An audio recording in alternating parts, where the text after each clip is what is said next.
Dr. Weizsäck, Deputy Director of the Health Systems Research Institute, would like to report on the situation of bile duct cancer and liver cancer in the Northeast region. The mortality rate per 100,000 people is approximately 60, which is considered very high.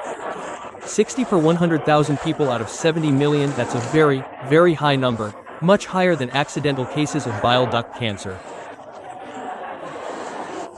In the Northeast, the main cause of bile duct cancer is liver fluke. That has been confirmed since I began my 40 years of service.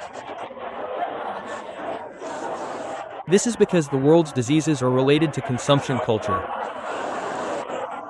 People in the Northeast still consume raw fish, even though we are now in the Gen Z or Gen Millennium generations.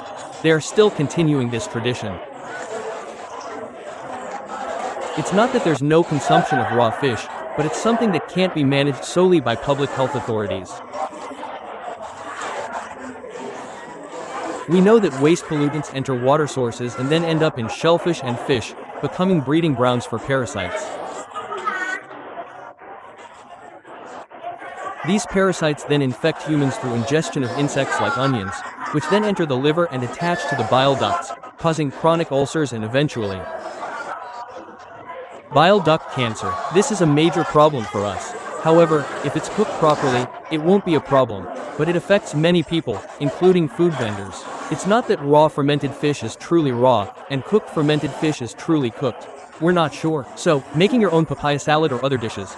The issue with fermented fish paste, clara, is that if it's not fully fermented, there might still be liver fluke eggs left. Now, the campaign has been going on for a long time, but is it on the right track? And what adjustments do we need to make? We're discussing this, and we think this is actually very much on the right track. We're doing two things. First, in terms of screening, we no longer use stool tests. We now use urine tests. If something is detected, we immediately prescribe medication. That's one aspect. After prescribing medication, the patient undergoes an ultrasound. If it reveals problems, like the beginnings of liver cancer, we can start the treatment process immediately. That's one aspect we're preparing in parallel. Secondly, the campaign is essential, especially in building cooperation. Local authorities are in charge of the Public Health Act, which governs waste management. Controlling septic tank trucks is relatively easy. It's important to ensure proper and hygienic disposal, preventing the cycle of sewage problems. This is one way to break the cycle. Regarding public awareness, the Thai Health Promotion Foundation, Thai HPF, is the funding recipient for this project, and the National Research Council of Thailand, NRCT, is the main funding agency, with approximately 200 million baht allocated. This means that the public health sector, specifically the medical sector, has been campaigning and working on this for over 10 years. No, 40 years. It's not just that long. But, because the world isn't, the disease is predominantly specific to the Northeast region because the budget isn't allocated nationwide.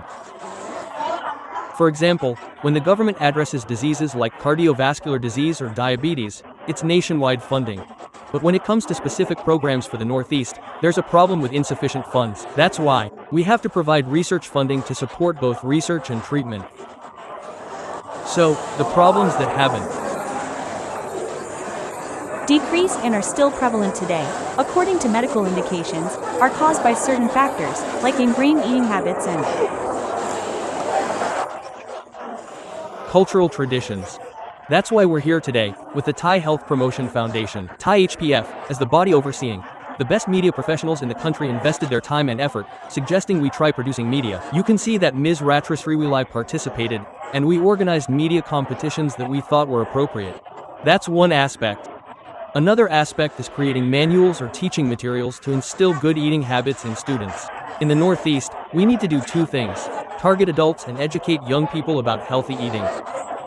This will help reduce problematic food consumption. We believe that in the Northeast, currently, on average, we see millions of patients with related diseases every day. We say that about 6 million people die each year, or 660 per 100,000. If that's 600 million, out of 600 million people in Isan, that's 600 * 20, which is over 10,000 people, or 12,000 in total. The rate of finding infected people is high. Due to testing. Currently, there are probably 2 to 3 million new infections in Isan, considering the total population. It's an approximate figure of about 2 million people who have liver fluke infection in their urine during testing. This doesn't mean it's cancer, it just means the infection is detected. Our project is a research project, so we also provide medication to break the chain of transmission. We give the medication immediately. The test isn't difficult anymore. We don't test stool, we use urine. It's very easy. I want to publicize this to people who don't get tested but have unhealthy eating habits. Those who eat raw food like this might still be scared about whether it's cancer or not. I'd like to encourage you to get tested. Bile duct cancer is curable if detected early. Not getting cancer is better. We know that in the Northeast, liver fluke is a major cause of bile duct cancer. If you get tested and treated, it's curable, completely cured. Okay, you. Take 4 pills. Okay. Where can I get tested? Oh. Many hospitals in the province offer this service.